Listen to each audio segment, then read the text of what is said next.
So এটা হলো আমাদের শীটের rule number 3। Simple sentence. Simple সেন্টেন্সে যদি একাধিক ভার্ব থাকে, দ্বিতীয় ভার্বটি কি হবে? ভার্ব 4। অর্থাৎ ভার্বের সাথে কি লাগাতে হবে? আইএন। কিন্তু উদ্দেশ্য বোঝালে 2 প্লাস বি 1, মানে ভার্বের কয় নাম্বার রো? 1 নাম্বার। সিম্পল সেন্টেন্সে একাধিক ভার্ব থাকলে দ্বিতীয় ভার্বটা কি করবা? ভার্ব 4। কিন্তু উদ্দেশ্য যদি বোঝায় তাহলে 2 প্লাস ভার্ব 1। এখন স্যার উদ্দেশ্য বোঝালে কি? আমরা নিচে যখন एग्जांपलগুলো দেখামু বুঝবা। আগে বুঝো যে সিম্পল সেন্টেন্স মানে কি। সিম্পল সেন্টেন্স মানে হলো যে সেন্টেন্সে সাবজেক্ট করা থাকবো একটা। ভার্বের একটা বিষয় আছে, এটা দরকার না আপাতত। সিম্পল সেন্টেন্স মানে হলো যে সেন্টেন্স সাবজেক্ট করা থাকবো একটা, করা থাকবো একটা। এখন খেয়াল করো, এই যে আই কি? সাবজেক্ট। এখানে করা সাবজেক্ট একটা। তাহলে কোন সেন্টেন্স? Simple sentence. কোন সেন্টেন্স? এই যে দেখো স কোন থেকে আছে জানো? See seen. তো স একটা ভার্ব না?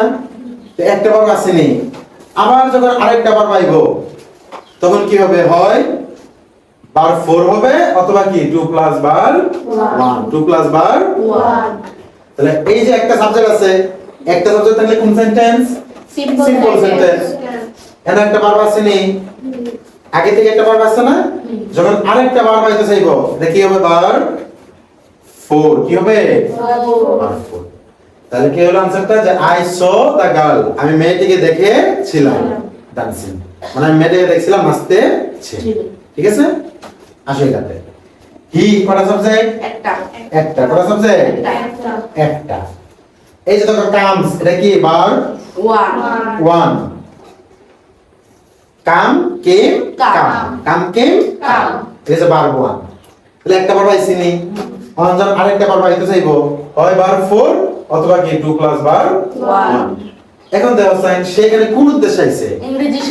ইংরেজি শেখার উদ্দেশ্যে। তাহলে এই বাক্যটা দ্বারা কি বোঝাইছে? উদ্দেশ্য। যে সেইখানে আইছে কোন উদ্দেশ্যে? ইংরেজি শেখার উদ্দেশ্যে। আর উদ্দেশ্য বোঝালে কি দিতে হয়?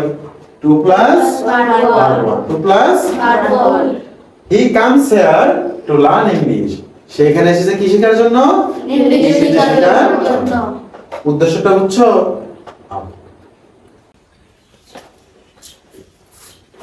ওকে, দেখো আরো দুটো एग्जांपल দেখো। I saw the bird. এই যে দেখো আই কি? একটা সাবজেক্ট। তাহলে একটা সাবজেক্ট থাকলে কোন সেন্টেন্স? Simple sentence. এই যে স, এটা কোন ভার্ব? এটা ভার্বের 2 নাম্বার। সি স সিন। ওই যে ভার্বের কয় নাম্বার? 2 নাম্বার। তাহলে একটা সাবজেক্ট একটা ভার্ব আসেনি, আর আবার আরেকটা ভার্ব আইছে সিট। তাহলে কি করতে হবে? হয় ভার্ব 4 অথবা কি 2 প্লাস ভার্ব 1। ভার্ব 4 অথবা 2 প্লাস কি ভার্ব 1। এখন এটা দ্বারা তো কোনো উদ্দেশ্য বোঝায় নাই, তাহলে কি দেব? ভার্ব 4। ভার্ব 4। যে আই সো দা বার্ড, আমি পাখিটিকে দেখেছিলাম। সিটিং অন দা রুফ, ছাদে বসা, মানে পাখিটা কোথায় বসা ছিল? ছাদে। আসো 2 নাম্বারটা। আই একটা সাবজেক্ট, বাই একটা সাবজেক্ট। অবশ্য ভার্ব, বাই বলে সাবজেক্ট, বাই তো ভার্ব স্যার। ভার্ব কোন ভার্ব? ভার্ব 1 না verb 2? Verb 1। Verb 1। Buy bought buy bought তাহলে বাই। এখন তো একটা সাবজেক্ট আছে, একটা ভার্ব আছে, আছে না? আবার একটা ভার্ব আছে ইট। কখন কোন নামটা দেখো স্যার, উদ্দেশ্য বুঝাইছে কিনা? আই বাই দা বার্ড, আমি পাখিটি কিনেছি।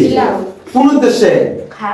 ইট উইথ মাই ফ্রেন্ডস, বন্ধুদের সাথে খাইবার উদ্দেশ্যে। টু ইট। তাহলে পাখিটা কিনার উদ্দেশ্যটা কি? খাওয়া। লালন পালন করা না খাওয়া? যদি উদ্দেশ্য বোঝায় তখন কি? 2 প্লাস ভার্ব 1। 2 plus verb 1। কথা বুঝছো?